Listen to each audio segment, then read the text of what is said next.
Hello students, मैं हूं रचना बंसल। मैं आप लोगों को एल्किल हैलाइड और एरिल हैलाइड पढ़ा रही थी, जिसके अंदर हम पूरा चैप्टर फिनिश कर चुके थे। आज हम पढ़ने जा रहे हैं इसके प्रीवियस ईयर क्वेश्चंस। ठीक है, तो देखिए आप लोगों का फर्स्ट क्वेश्चन है, पढ़िए। इन द रिप्लेसमेंट रिएक्शन, मतलब रिप्लेसमेंट हो रहा है, ये क्या दे रखा है आप लोगों को, कार्बन के साथ कोई हैलाइड। ठीक है, अब इसकी रिएक्शन किसके साथ कराई जा रही है, कोई मेटल हैलाइड, जैसे मान लो कोई भी हो सकता है।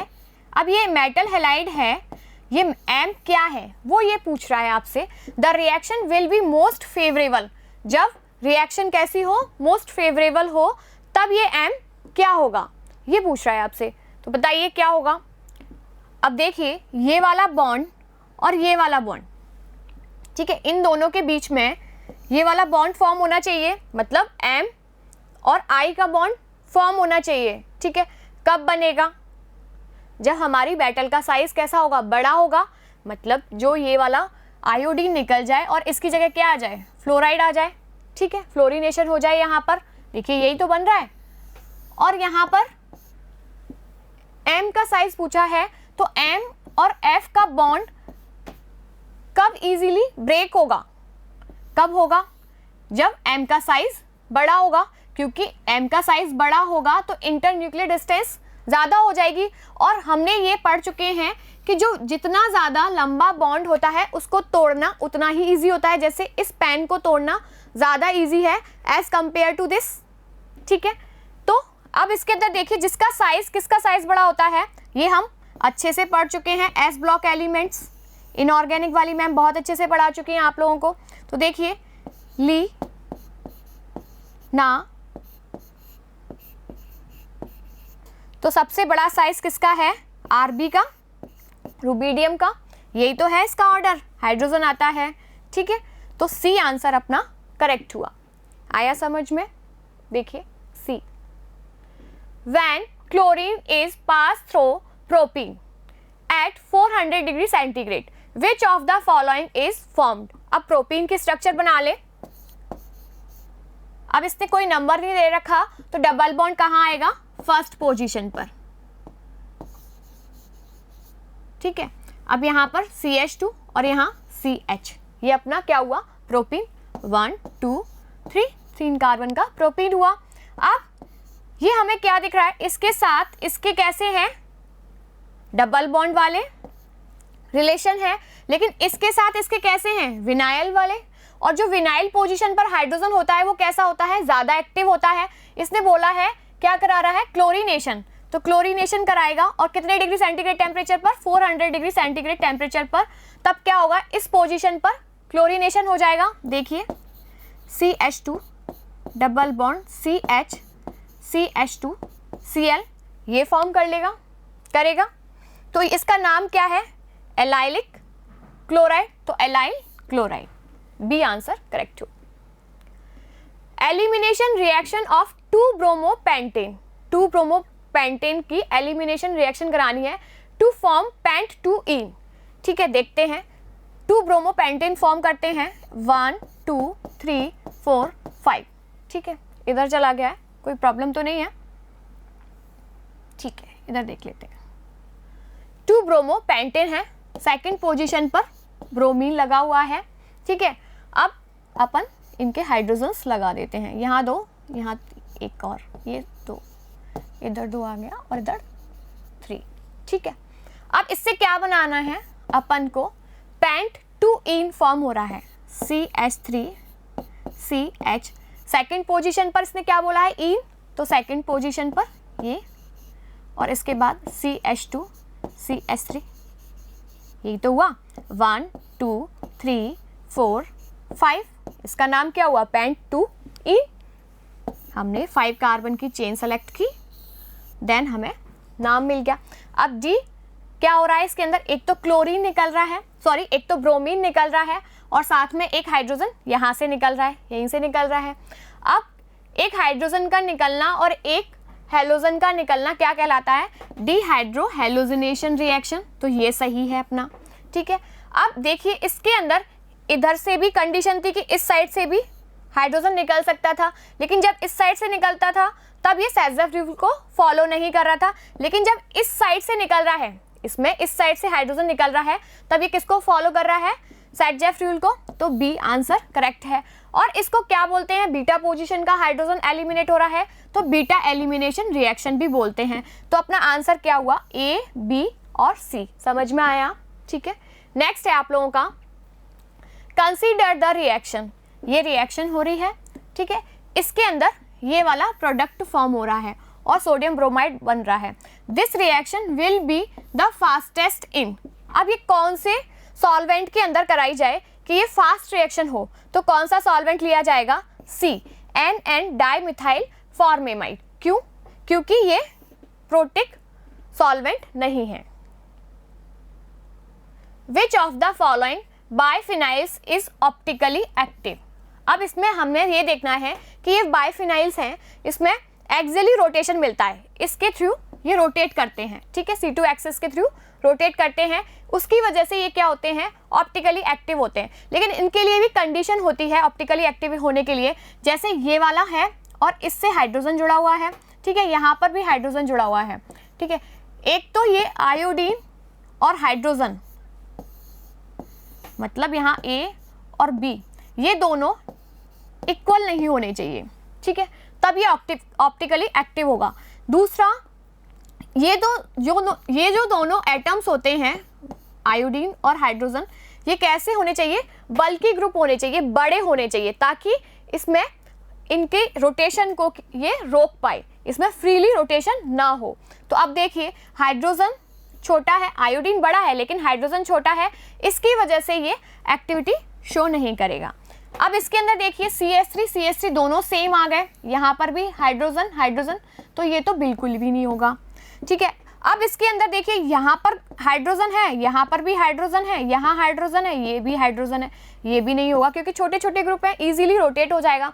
लेकिन देखिए, इस साइड ब्रोमीन है, अब इस साइड आयोडीन है, ये सेटिस्फाई कर रहा है, और ब्रोमीन बड़ा है और साइड भी ब्रोमीन बड़ा है, तो आपस में ये एक दूसरे के रोटेशन को क्या कर देंगे? रोक देंगे। तो अपना आंसर बी करेक्ट है, सॉरी, अपना आंसर डी करेक्ट है, ठीक है। Two possible stereo structures of, इसके स्टीरियो स्ट्रक्चर्स बताने हैं कि दो पॉसिबल स्टीरियो स्ट्रक्चर्स क्या होंगे। देखिए, अब इसका स्ट्रक्चर बना लें हम, CH3 CH और यहाँ OH और C डबल बॉन्ड OH है, ठीक है, ये है अपना। अब इसका ये एक तो अपने R फॉर्म में मिलेगा और एक S फॉर्म में मिलता है, तो क्या शो करते हैं? इनेंशियोमर्स शो करते हैं। बी आंसर करेक्ट है। देखिए, in an SN1 reaction, SN1 reaction हम बहुत अच्छे से पढ़ चुके हैं, क्या बनता है? इंटरमीडिएट फॉर्म होता है, रेसिमिक मिक्सचर फॉर्म होता है ना। Reaction on chiral centres there is, chiral centre पर रिएक्शन हो रही है, तब क्या होगा? Inversion more than retention, inversion होता है और किससे? मोर देन रिटेंशन से, मतलब उसमें इन्वर्जन हो रहा है और रिटेंशन भी हो रहा है। टू पार्शियली रेस्मिएशन, इसमें पार्शियली रेस्मिएशन होगा, 100% रिटेंशन नहीं होता है, ठीक है, 100% इन्वर्जन भी नहीं होता। 100% इन्वर्जन किसके अंदर होता है? SN2 के अंदर, और 100% रिटेंशन किसके अंदर होता है? SNI के अंदर। 100% रेस्मिएशन होता है, लेकिन इसने एक कंडीशन दी है, inversion more than retention leading to the partial racemisation, ठीक है। तो आंसर ए अपना करेक्ट हुआ। Which of the following acids does not exhibit optical isomerism. अब ऑप्टिकल आइसोमेरिज्म कौन शो नहीं करता? देखिए, इनके सबके नाम हिंदी में दिए हुए हैं, कॉमन नेम के अंदर दिए हुए हैं, आपको सबको पता होना चाहिए कि किसको क्या बोलते हैं, किसके क्या स्ट्रक्चर्स होते हैं। अब जैसे मैलिक एसिड है, ये मैं बता चुकी हूँ मैलिक एसिड कैसा होता है। देखिए, C double bond OH, C double bond OH, ये था, है ना। अब इसके अंदर देखिए, दोनों हाइड्रोजन एक जैसे, दोनों C डबल बॉन्ड एक जैसे, तो ये ऑप्टिकली एक्टिव नहीं होगा। तो अपना आंसर फर्स्ट ही आ गया ए। Which of the following compounds undergoes nucleophilic substitution reaction most easily? हमने ये देखा था कि यहाँ पर क्लोरीन के लोन पेयर ऑफ इलेक्ट्रॉन्स थे जो कि रेजोनेंस में पार्टिसिपेट कर रहे थे, तो यहाँ डबल बॉन्ड कैरेक्टर आ रहा था। तो डबल बॉन्ड कैरेक्टर आने की वजह से ये कैसा हो रहा था, न्यूक्लियोफिलिक सब्स्टिट्यूशन रिएक्शन इजीली नहीं दे रहा था। लेकिन जब इसकी ऑर्थो या पैरा पोजीशन पर विथड्रॉइंग ग्रुप के रूप में नाइट्रो ग्रुप जुड़ा हुआ था, तब ये न्यूक्लियोफिलिक सब्स्टिट्यूशन रिएक्शन दे रहा था और यहाँ पर हाइड्रोक्सिल ग्रुप को जुड़वा रहे थे। ये अपन थ्योरी के अंदर बहुत अच्छे से पढ़ चुके हैं। तो अपना आंसर है ए, नाइट्रो ग्रुप लगा हुआ है। देखिए यहाँ पर डोनेटिंग वाला ग्रुप जुड़ा हुआ है, ये भी डोनेटिंग प्लस एम इफेक्ट वाला ग्रुप जुड़ा हुआ है, और यहाँ पर तो कोई ग्रुप जुड़ा हुआ नहीं है, तो आंसर अपना ए आएगा। Which one is most reactive towards SN1 reaction? SN1 reaction के लिए सबसे ज़्यादा रिएक्टिव कौन होता है? तो देखिए सबसे ज़्यादा स्टेबल कार्बोकेटाइन फॉर्म होगा SN1 के लिए। कंडीशन क्या है कि सबसे ज़्यादा स्टेबल कार्बोकेटाइन फॉर्म होना चाहिए अपना। तो देखिए इसके अंदर C6H5CH और C6H5Br, ठीक है, यहाँ से अगर Br निकलता है तब अपना ये वाला कार्बोकेटाइन फॉर्म होता है, ठीक है। देखिए ये वाला अपन ने Br निकाल दिया, ठीक है। अब इसके अंदर देखते हैं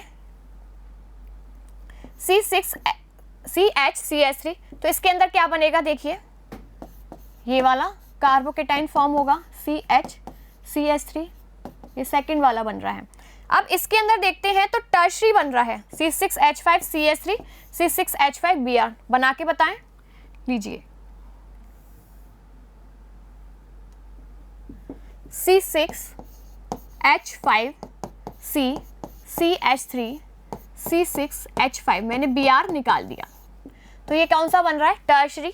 इसके अंदर तो टर्शरी नहीं बन रहा है, तो आंसर अपना सी आएगा, क्योंकि टर्शरी वाला ज़्यादा स्टेबल होता है कार्बोकेटाइन, ठीक है, सी।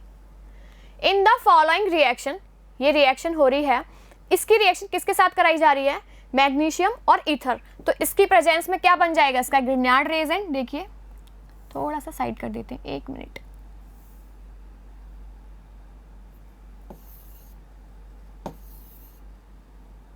ठीक है, C6H5CH2, अब इससे क्या बन जाएगा अपना C6HCH2MgBr, ये ग्रिग्नार्ड रिएजेंट बन गया। अब इस ग्रिग्नार्ड रिएजेंट का हमने क्या करा दिया, हाइड्रोलाइसिस करा दिया। इसका क्या काम होता है, एक हाइड्रोजन को जुड़वाना C6H5, क्योंकि ये बॉन्ड कैसा हो, पोलर, तो यहाँ CH3 आ जाएगा और प्लस MgBr और OH इधर जुड़ जाएगा, ठीक है। तो अपना आंसर क्या आया, ये बना सी।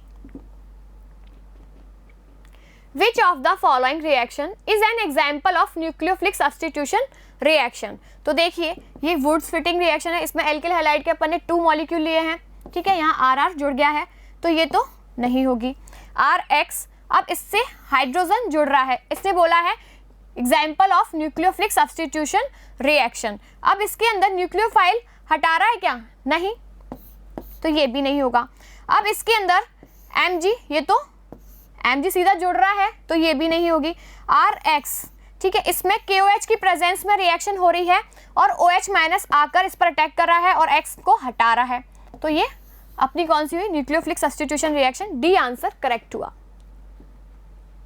How many stereoisomers does this molecule have? तो देखिए यहाँ पर ये इस वाले सेंटर से आइसोमेरिज्म शो करता है, डाइस्टीरियोमर्स शो करता है, तो N की वैल्यू यहाँ पर 1 और फिर इस वाले पॉइंट से भी, इसमें ये कायरल कार्बन है, ये 2। तो अपने हाउ मेनी स्टीरियो आइसोमर्स, जो अपने स्टीरियो आइसोमर्स होते हैं किसी भी मॉलिक्यूल के अंदर, वो कितने होते हैं, 2 की पावर n। अपने n की वैल्यू कितनी आई है, 2, तो 2 की पावर 2 आया, तो कितना आया, 4। सी आंसर करेक्ट हुआ। If there is no rotation of plane polarised light, plane polarised light का रोटेशन नहीं हो रहा है by a compound in a specific solvent, एक स्पेसिफिक सॉल्वेंट के अंदर नहीं हो रहा है, though to be a chiral, it may mean that the compound is certainly meso. Meso क्या होता है, वो क्या करता है, प्लेन पोलराइज्ड लाइट को कहीं भी रोटेट नहीं करता है। तो A, there is no compound in the solvent, कोई कंपाउंड ही नहीं है, ऐसा थोड़ी होता है। The compound may not be racemic mixture, अगर रैसेमिक मिक्सचर भी होता है तब भी वो कैसा करता है, प्लेन पोलराइज्ड लाइट को रोटेट नहीं करता है। The compound is certainly a chiral, अगर कायरल होगा तब तो वो करेगा, तो आंसर अपना ए हुआ। Which of the following is not chiral, chiral कौन सा नहीं है? 2 हाइड्रोक्सी प्रोपियोनिक एसिड, इसकी स्ट्रक्चर, सबके स्ट्रक्चर्स बना लेते हैं। तो देखिए आप लोगों के IUPAC नॉमेनक्लेचर कितना काम आ रहा है, तो आप लोग वो वाला वीडियो ध्यान से देखें। प्रोपियोनिक एसिड है तो देखिए यहाँ पर ये मैंने प्रोपियोनिक एसिड, अब ये 2 हाइड्रोक्सी है, यहाँ पर OH 1 2 3 और यहाँ CH3, ठीक है, और यहाँ पर एक हाइड्रोजन बच गया तो CH लगा देते हैं। अब देखिए इस वाले कार्बन से एक हाइड्रोजन लगा हुआ है, एक C double bond OH group लगा हुआ है, एक OH ग्रुप लगा हुआ है और एक CH3 ग्रुप लगा हुआ है, मतलब चारों ही वैलेंसी कैसी हैं? डिफरेंट है। तो ये कैसा हुआ अपना? कायरल। 2 ब्यूटेनॉल, 2 ब्यूटेनॉल की स्ट्रक्चर बना लेते हैं, 1 2 3 4, ठीक है, 4 कार्बन तो ब्यूटेनॉल, 2 ब्यूटेनॉल है तो OH, यहाँ पर CH3, ये H, ये CH2, ये CH3, एक तरफ तो इथाइल ग्रुप है, एक OH ग्रुप है, CH3 है और हाइड्रोजन है, तो ये भी कैसा हुआ? कायरल हुआ। मतलब चारों वैलेंसी अलग अलग होती हैं तब अपना मॉलिक्यूल कैसा होता है? कायरल होता है। अब C वाला देख लेते हैं, 2,3 डाइब्रोमोपेंटेन, 1 2 3 4 5, अब 2 3 है तो 2 और ये 3, अब यहाँ CH3, ये CH और ये CH, ये CH2, ये CH3, ठीक है, यही हुआ है ना। अब इसके बाद देखिए इसमें ये वाला कार्बन कैसा है? कायरल, क्योंकि इसमें हाइड्रोजन है, Br है, इधर CH3 और इधर पूरा मॉलिक्यूल अलग है, तो देखिए ये भी कायरल हुआ, तो अपना आंसर डी बचा। तो डी को भी देख लेते हैं एक बार, 3 ब्रोमोपेंटेन, 1 2 3 4 5, पेंटेन CH3, 3 ब्रोमो है तो 3 पर ब्रोमो लगा दें और CH2 CH2 CH3 और यहाँ हाइड्रोजन, देखिए हाइड्रोजन अलग है, Br अलग है, लेकिन CH2 CH3 इधर भी इथाइल ग्रुप लगा हुआ है और इधर भी इथाइल ग्रुप लगा हुआ है, दोनों तरफ सेम ग्रुप है, 2 ग्रुप सेम आ गए, तो ये कैसा हुआ? एकायरल हुआ। इसने पूछा है इज नॉट कायरल, एकायरल को ही क्या बोलते हैं? Not chiral. Which of the following undergoes nucleophilic substitution exclusively by SN1 mechanism, SN1 mechanism के द्वारा हम कौन सी रिएक्शन को करा सकते हैं? तो देखिए इथाइल क्लोराइड, आइसोप्रोपिल क्लोराइड, क्लोरोबेंजील या फिर बेंजिल क्लोराइड। तो इथाइल क्लोराइड की स्ट्रक्चर बना लें, CH3 CH2, देखिए कुछ भी नहीं है, सिर्फ आप लोगों को स्ट्रक्चर्स पता है तो आप इजीली क्वेश्चंस कर सकते हैं। तो सबसे ज़्यादा इंपॉर्टेंट आपका ये है IUPAC nomenclature. Isopropyl chloride CH3 CH CH3, ये आइसोप्रोपिल क्लोराइड हुआ, यहाँ पर भी कार्बोकेटाइन बनेगा। क्लोरोबेंजिल, ये तो बिल्कुल भी नहीं होगा क्योंकि यहाँ पर डबल बॉन्ड कैरेक्टर आ जाते हैं। बेंजाइल क्लोराइड CH2Br, ये ज़्यादा रिएक्टिव होगा, क्यों? ये Br निकल जाएगा और ये जो पॉजिटिव चार्ज बनता है वो क्या होता है? रेजोनेंस की वजह से स्टेबल हो जाता है। बेंजाइल क्लोराइड और एलाइल क्लोराइड का हमने देखा था ना, रिएक्टिविटी SN1 के लिए ज़्यादा होती है, तो अपना आंसर डी करेक्ट हुआ। The chirality of a molecule, ये मॉलिक्यूल एक कायरल मॉलिक्यूल है। अब इसका हमें R और S कॉन्फ़िगरेशन बताना है, तो हम कैसे बताएंगे? देखिए हम इनका प्रायोरिटी ऑर्डर सेलेक्ट करते हैं, तो जिसका मॉलिक्यूलर वेट सबसे ज़्यादा होता है उसको हायर प्रायोरिटी मतलब 1 दिया जाता है। इसमें देखिए ब्रोमीन का मॉलिक्यूलर वेट ज़्यादा होता है, ये सब आप लोगों को पता है, और उसके बाद क्लोरीन का होता है, और CH3 में और हाइड्रोजन में से CH3 का ज़्यादा होता है, देन हाइड्रोजन का होता है। अब इसमें अपन को ये देखना होता है जो लोएस्ट प्रायोरिटी वाला ग्रुप है, मतलब 4, ये वाला ग्रुप जो है, मतलब जिसका मॉलिक्यूलर वेट कम है, वो किस पर आना चाहिए? डैश डैश लाइन पर आना चाहिए, ठीक है। अब हम 1 से लेके 2 और 3 4 की तरफ जाते हैं, तो 1 2 3 4, बीच में 4 आ रहा है, कोई दिक्कत नहीं है, लेकिन आएगा तो वही। तो 1 से लेके 2 की तरफ चलेंगे और 2 से 3 की तरफ चलेंगे, ठीक है, 4 को नहीं देखेंगे। तो अब हमने देखा 1 से लेके 2 और 3 की तरफ चले, तो हमें किस साइड चल रहे हैं? क्लॉकवाइज चल रहे हैं, ये क्लॉकवाइज ही तो हुआ, क्लॉक ऐसे ही तो चलती है अपनी। तो जब क्लॉकवाइज चलते हैं तब अपना कौन सा रूप आता है? R, उसको बोलते हैं R। अगर हम एंटी क्लॉकवाइज जाते तो अपना कौन सा आता? S, ठीक है, ए आंसर करेक्ट है। विच of the following is least reactive in nucleophilic substitution reaction. Nucleophilic substitution reaction के लिए लीस्ट रिएक्टिव कौन सा है? तो देखिए ये निकल जाएगा क्लोराइड, तो यहाँ पर टर्शरी ब्यूटाइल ग्रुप बन रहा है। लेकिन ये वाला, ये तो किससे जुड़ा हुआ है? विनाइल से, CH2 double bond CH, vinyl chloride कहलाता है।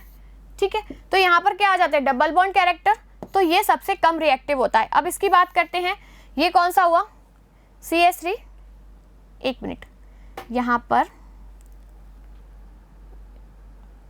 ये वाला क्या है? CH3 CH2 Cl, तो ये तो गलत ही है ना, स्ट्रक्चर ही गलत है इसकी।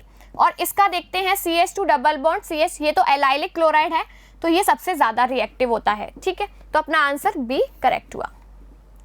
ठीक है, reactivity order of halides for dehydrohalogenation reaction. अब डिहाइड्रोहेलोजिनेशन रिएक्शन बतानी है, तो इसमें सबसे ज़्यादा किसका बॉन्ड ब्रेक होता है? जो सबसे ज़्यादा बड़ा बॉन्ड होता है, तो आर, और आयोडीन का साइज कैसा है? सबसे बड़ा, तो इसका बॉन्ड सबसे बड़ा। फिर उसके बाद किसका आता है? ब्रोमाइड का साइज। फिर किसका आता है? क्लोरीन का। फिर किसका आता है? फ्लोरीन का। तो देखिए ये जो बॉन्ड डिस्टेंस है वो क्या होती जा रही है? साइज के साथ कम होती जा रही है। देखिए इसमें कम होगी, तो कम बॉन्ड डिस्टेंस को तोड़ना क्या है? इजी नहीं है। तो देखिए आयोडाइड, ब्रोमाइड, क्लोराइड और फ्लोराइड, तो आंसर बी अपना करेक्ट हुआ। CH3 CH2 CN है ना। अब इसकी रिएक्शन किसके साथ करा दी? NaCN के साथ, तो क्या बन जाएगा? CH3 CH2 CN फॉर्म हो गया X। अब इसका क्या करा दिया? रिडक्शन करा दिया, तो इसका रिडक्शन करा के क्या बन जाएगा? देखिए CH3 CH2 CH2 NH2, ये फॉर्म हो गया। ठीक है, ये बनेगा ना। यहाँ पर ये डबल बॉन्ड नहीं है, ये सिंगल बॉन्ड है। ठीक है, अब इसका क्या कराया हमने? एसिटिक एनहाइड्राइड के साथ रिएक्शन कराई, तो एसिटिक एनहाइड्राइड के साथ रिएक्शन करके यहाँ पर रिएक्शन होगी, H हटेगा और COCH3 ग्रुप जुड़ जाएगा, आंसर अपना ए आ जाएगा। ठीक है, ए compound of molecular formula C7H16 shows optically isomerism compound will be. अब इसके अंदर हमें देखना है कि ऑप्टिकल आइसोमेरिज्म शो कर रहा है, तो वो कंपाउंड कौन सा होगा? तो हम इसका स्ट्रक्चर बना लें। ठीक है, 2,3 डाइब्रोमोपेंटेन, पेंटेन। ठीक है, 2,3 है डाई मिथाइल। ठीक है, यहाँ पर भी CH3 जो लगा हुआ है, अब यहाँ पर एक हाइड्रोजन लगा दें ऊपर, यहाँ पर भी एक हाइड्रोजन लगा दें, और यहाँ CH2 और CH3। ठीक है, अब इस तरफ जाते हैं, तो इसने बोला है ऑप्टिकल आइसोमेरिज्म शो करना चाहिए। तो देखिए ये वाला मॉलिक्यूल है। ठीक है, इस मॉलिक्यूल के इस साइड जाते हैं तो ये वाला मॉलिक्यूल है, और इस साइड जाते हैं तब ये है, और यहाँ पर भी हाइड्रोजन प्रेजेंट है। ठीक है, लेकिन इस साइड जाते हैं तो CH3 है। ठीक है, और ये पूरा मॉलिक्यूल अलग था। अब इस साइड गए तो ये CH3 है, और यहाँ पर भी CH3 है। ठीक है, ये वाला तो कायरल सेंटर नहीं है, लेकिन यहाँ पर कायरल सेंटर प्रेजेंट है। ठीक है, तो 1 पर तो है। अब 2,2 डाइमिथाइल ब्यूटेन बना लें, ब्यूटेन बनाया और 2,2 डाइमिथाइल है, तो देखिए इसमें ये सेम कंडीशन आ रही है। देखिए यहाँ पर CH3 है और यहाँ पर CH3 है, तो एक भी कायरल सेंटर प्रेजेंट नहीं है, तो ये तो ऑप्टिकली एक्टिव नहीं होगा। नन ऑफ दीज, ये होगा ही नहीं। 2-मिथाइल हेक्सेन, 2-मिथाइल हेक्सेन, हेक्सेन मतलब 6 कार्बन का। एक मिनट,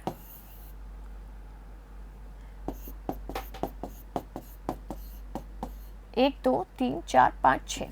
ठीक है, 2-मिथाइल है यहाँ पर, और ये CH3। तो देखिए इस वाले कार्बन से दोनों CH3 जुड़े हुए हैं सेम। ठीक है, और इससे एक हाइड्रोजन, तो ये तो होगा ही नहीं। और यहाँ पर सबके पास CH2 मतलब 2 एटम कैसे हैं? सेम हैं, तो ये भी नहीं होगा। तो अपना आंसर ए करेक्ट हुआ। ठीक है, phosgene is a common name for, phosgene हम बहुत अच्छे से पढ़ चुके हैं, बहुत ही पॉइजनस गैस होती है और क्लोरोफॉर्म के ऑक्सीडेशन से मिलती है। तो इसका क्या है? ऑक्सीडेशन करा के क्या कौन सा कंपाउंड मिलता है? देखिए ये वाला है C double bond O Cl Cl, ठीक है। कार्बोनिल आ रहा है, कार्बोनिल क्लोराइड। फॉस्जीन क्लोराइड ये नहीं होगा, थायोनिल क्लोराइड ये भी नहीं होगा, कार्बन डाइऑक्साइड एंड फॉस्जीन नहीं, ये नहीं होगा। डी आंसर अपना करेक्ट है, ठीक है। तो देखिए आज की क्लास के अंदर हमने प्रीवियस ईयर क्वेश्चंस किए थे, तो हमने बहुत ही अच्छे से स्मूथली कर लिए सारे क्वेश्चंस क्योंकि हमें आते थे, ठीक है। नेक्स्ट क्लास के अंदर हम पढ़ेंगे इसके प्रैक्टिस क्वेश्चंस, ठीक है। आज की क्लास हम यहीं तक रखते हैं। Thank you.